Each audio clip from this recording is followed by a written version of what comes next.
August 2017, we witnessed the Great American Eclipse as it cut a path through the good old US of A from the Pacific to the Atlantic.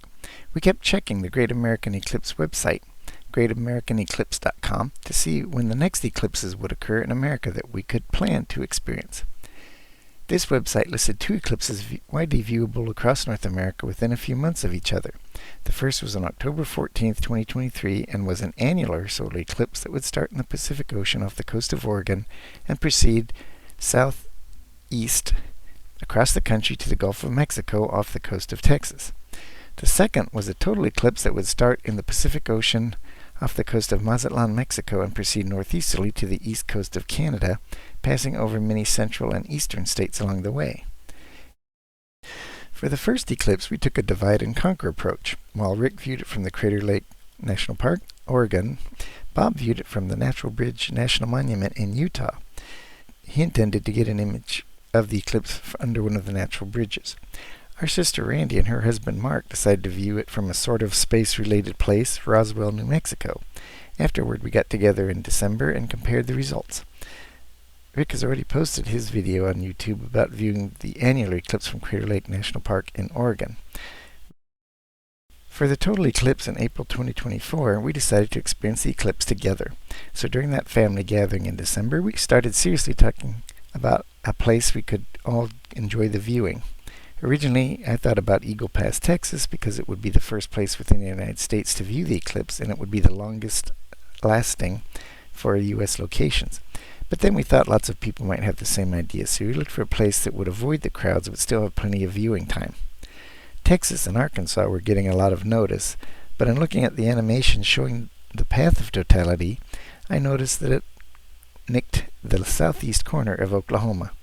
I started looking for camping spots in that area and eventually settled on Little River Park, a Corps of Engineers reservoir and campground near Ringgold, Oklahoma. So we made reservations almost 4 months in advance to hold spots that would make us neighbors.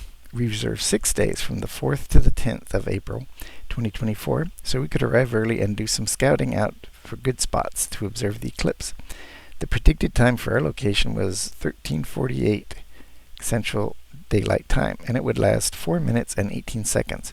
The estimated time for the eclipse over Eagle Pass, Texas was 4 minutes and 26 seconds, so choosing to view the eclipse from Oklahoma only lost us 8 seconds of totality.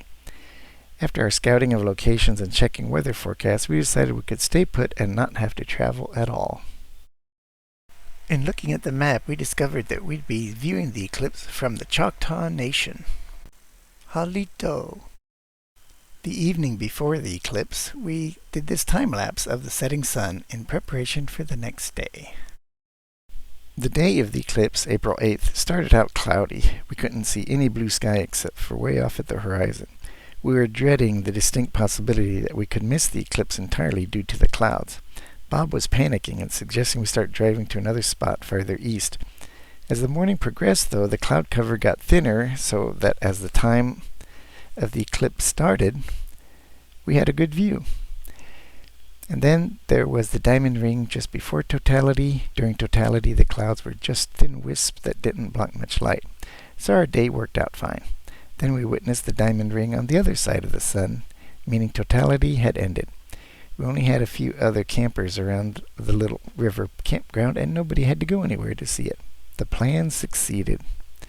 The store in Ringgold even had t-shirts commemorating the event, so Rick went ahead and bought one for his wife and one for himself. And here they are at the campsite pointing at the eclipse as it was happening. Rick also had a time-lapse going during the eclipse that showed the weather conditions while it was happening. For these eclipses, we got the Celestron Eclipse Smart Kit that includes a book about the eclipses, a filter for a camera, and plastic glasses, which are more durable than the paper kind, and it comes with its own carrying bag. So we had the awesome experience of experiencing nighttime during the day for about 4.5 minutes, lit only by the faint glow of the sun's corona. Thanks for watching. Now be sure to like and subscribe. We have links to more information about eclipses in the description.